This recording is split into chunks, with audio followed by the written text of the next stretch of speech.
Producer Linda Lemusverda and director Ed Fuentes first met Jay and Sally White in 2012 at their gorgeous garden in Brenham.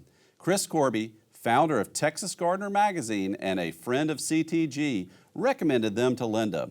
And then in 2018, he tossed the magazine ball to Jay and Sally as new owners. Today, Jay returns to Central Texas Gardener, where we're going to swap a few tales about where we've been and where we're headed. I was always around gardening, farming, agriculture. But my Aunt Sarah and my Uncle Tom, they lived out East Texas, a little place called Wortham, Texas, had a dairy, and he had been a POW in World War II. He was a Japanese prisoner of war the entire time. When he came back, he weighed less than 80 pounds. Wow. And he swore, you know, like Scarlett O'Hara, that he would never go hungry again. Yes. And so he always kept a 1-acre garden. And I loved helping him. Then my aunt would can everything that he would make. My joyous memories of summertime always involved meatless summer meals fresh out of the garden, you know, shelling Purple Hull peas, making homemade ice cream. And so I'm not sure if that's why I gardened, because I was very young when all that happened. But I do think it put me on the path. I think a lot of people have that similar experience. Certainly with me, same thing. Both of my grandmothers, I have vivid memories of going there and picking okra and tomatoes, and it just feeling like that was the most magical thing in the world, that you could stick this plant in the ground, and then lo and behold, a month or so later, you've just got all this stuff you get to play with.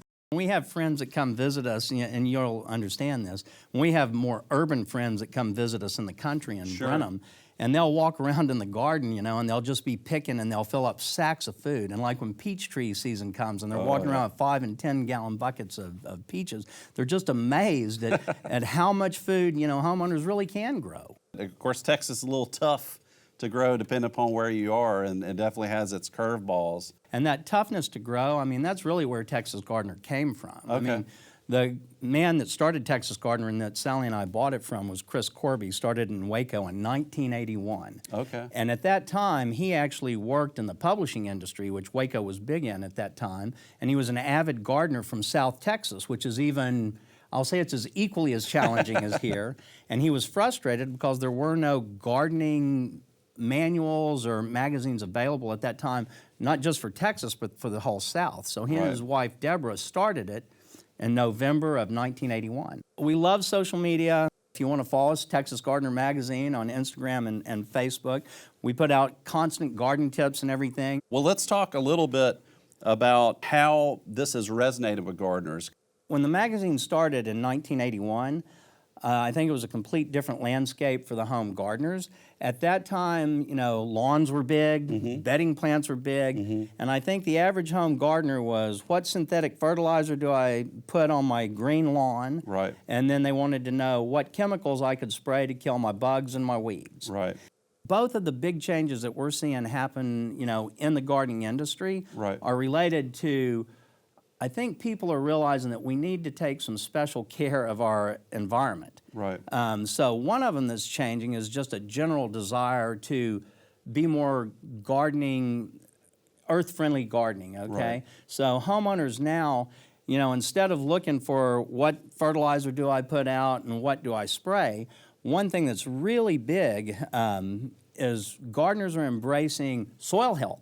Yeah. You know, who would have ever thought that soil was cool? But now, soil is one of the hottest topics in the home gardening industry. Right. Our home gardeners now are very interested in things like how do they improve the amount of organic material in their soil. Right. Because they know, you know, this is a saying that we have at Texas Gardener, is that good gardeners grow plants, but great gardeners grow soil microbes. Yes. And I think that is resonating. So that's really been a huge change. People want to build a healthy ecosystem. They want to use native and adaptive plants, you know, because they know they're going to require less inputs of any type. You know, even organic pesticides and herbicides kill things. And so they want to avoid as many inputs as possible, and they're doing that with, you know, soil health, native and adaptive plants, low water plants and all. So that's been a major change. But I think the other change, and you'll be very aware of this, is whether we want to or not, if you're a gardener in Texas,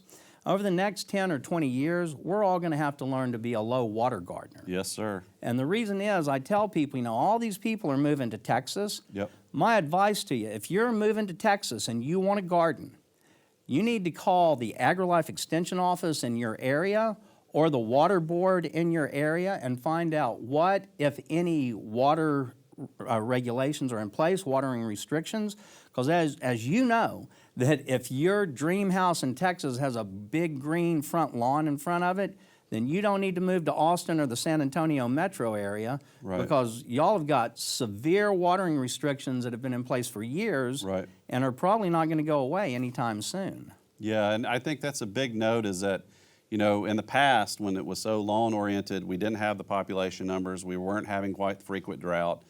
Now some municipalities are using up to 70% of their potable drinking water on watering lawns, which is just something you can't abide, right? That's it's just right. not something that's going to work. And to your point about the soils, I think it's really key too, because in the prairie restoration work that we do, those communities are directly taught what grows above ground is reflecting what's growing below ground.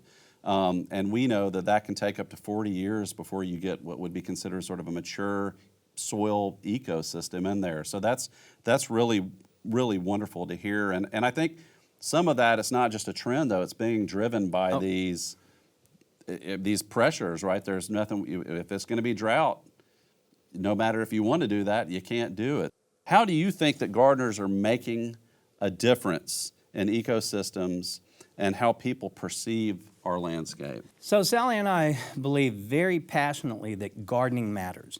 A lot of people think it's just a little hobby, we grow a few plants or whatever. But I'm telling you, gardening matters. So statistically, gardening is the most practiced hobby in the world. And I love that. Mm-hmm. And if that's true, and based on the numbers that I've seen, with 30 million people living in Texas now, that means literally millions of Texans practice some form of gardening, mm-hmm. some activity in the green industry, whether that's potted plants on your apartment balcony or, a large food bank that's feeding, food insecure areas.